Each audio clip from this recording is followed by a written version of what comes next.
One of his disciples was at the table lying close to the breast of Jesus, the disciple whom Jesus loved. So Simon Peter beckoned at him and said, "Ask who it is of whom he speaks."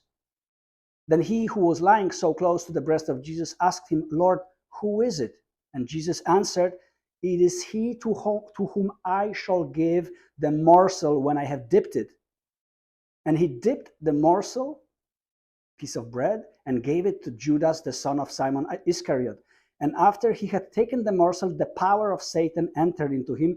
And then Jesus says to him, "What you are about to do, do it soon." This is a question I have been living for many, many years, if not decades. What kind of communion is this that Judas receives from the hand of Christ? You see, this is nothing new. Nobody had written that in the gospel in the 20th century. It was always there. And yet people studied that much more intensely than we study that today. And I don't even think that people were able to form question like that in the past, because Judas was so suppressed. And yet he has a mission.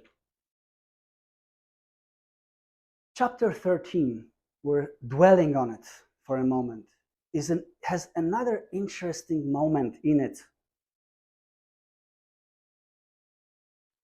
We have to try to recreate the mood of that evening. And the mood is profound. The Lord, their beloved, the Christ, whom they recognize, just washed their feet. They are blameless.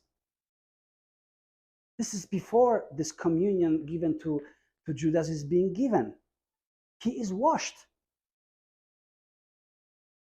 What is washed in him?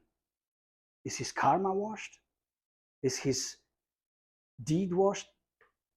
Something specific to the Gospel of John takes place right here in this moment. Only once in the entire Gospel of John, the same title that typically is assigned to Judas, the one of 12, is given to the one whom Jesus loved. In fact, that name, the disciple whom Jesus loved, for the first time is introduced here, at this point, in the critical moment when John, Lazarus, one who was risen from the grave, initiated by Christ, reclines on his heart. When Christ says, "One of you will betray me," Christ, by giving this strange type of communion to Judas, discloses to John who the one is. After receiving the morsel, Judas immediately went out, and it was night. And only at this point, the great revelation of what's called the departure speeches of Christ, chapter 14 through 17, these great monologues where the last two I ams are given, when the high priestly prayer is being given, when Christ reveals himself and the whole knowledge of the Trinity, is only possible when the one is cast away, after Judas leaves.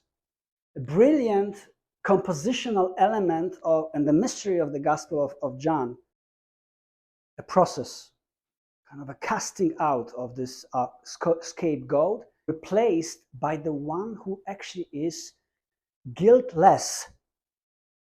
We're talking about human drama. We're talking about actual event in the upper room.